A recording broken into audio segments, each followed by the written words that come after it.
What is going on, everyone? This is Armlock311, and today I am bringing you the patch notes that were just released. Yes, just released. Patch 1.2 actually went live today, so I'm going to go through those notes, but also I'm going to go through the 1.2.0.1 notes, which Bungie also released.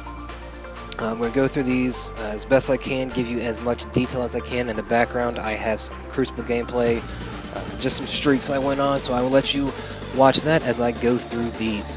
So notes for 1.2, which went live today, the 15th, May 15th. They fixed an issue with the Vex Mythoclast, which was not responding with primary ammo.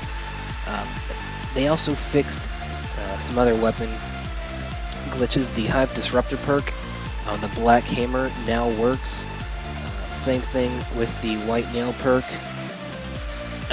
Basically what was happening is if you get your 3 consecutive headshots on a Hive Major, it would not replenish your magazine like it was supposed to, so that is now fixed.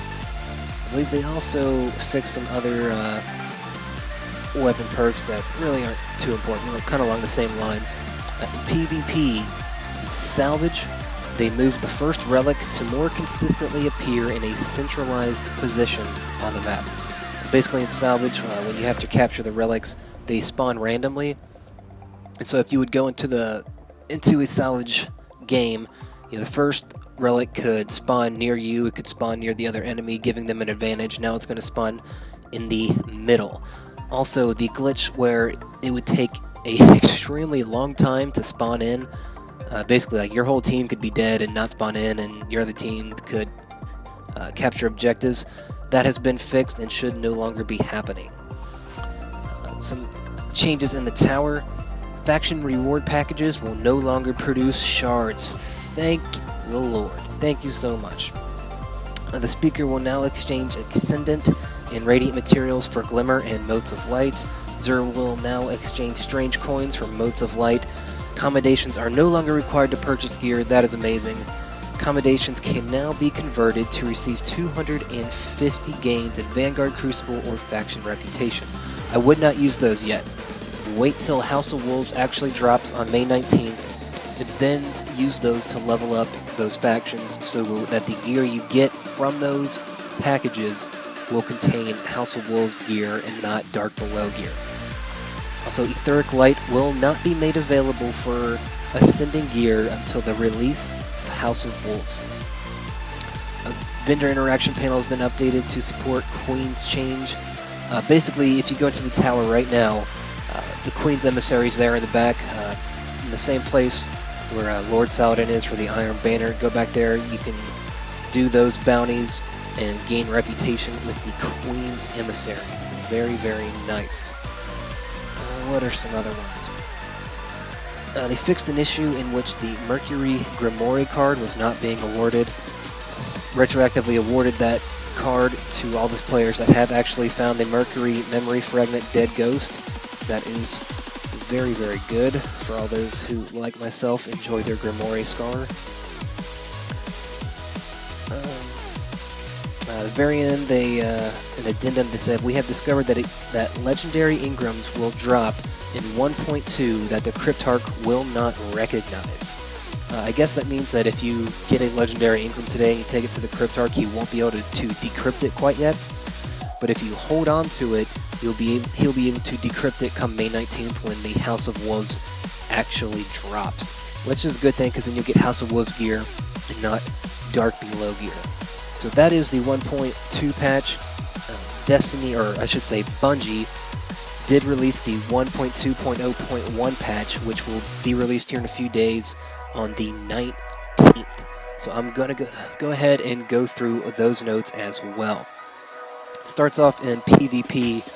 Love all these changes. Absolutely amazing. Added a new daily reward package upon completion of the first game in the daily featured Crucible playlist. Basically, when you first start up Destiny, all those playlists on the left where you have the Nightfalls, the weeklies, there's always a Crucible one, and it'll pick one playlist, whether it's Control, Clash, Rumble, something like that. If you do that one, you will get a package at the tower. The that's very, very good.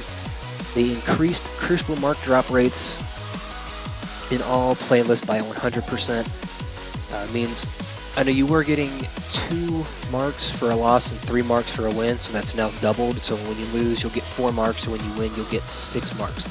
So you no longer have to play as much Crucible to get the marks you need. They also increased the Crucible reputation by 100%. I know if you've done the Nightfall, if you were to do a Crucible match, if you lose, you would get a 12 points to reputation. If you win, you would get 31. So those are now doubled. They also increased rare weapons and gear drops for completing games across all playlists. So you now have double the chance of getting loot, which is always a good thing. They added legendary weapon drops in the Crucible reward stream across all playlists. Sounds like you'll get more legendary weapon drops, which is pretty awesome. They added Dark Below maps into all Crucible playlists for all players. So even if you did not purchase the Dark Below, you now have access to the Crucible maps that came with Dark Below, which I actually do like that. I think that's a very good change. And again, that'll take place when House of Wolves actually drops in a few days. Made some changes to Iron Banner. They adjusted the power curve for Iron Banner playlists to accommodate the competitive range of power in the House of Wolves. So now that in the House of Wolves we can reach level 34 and the weapons have a higher attack value, they had to adjust the power curve in Iron Banner.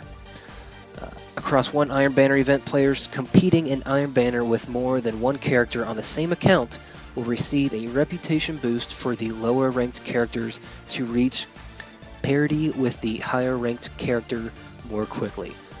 This is actually really, really good. In my case, I have 3 characters and I like to do Iron Banner with all of them so I can get the all the different gear for each character.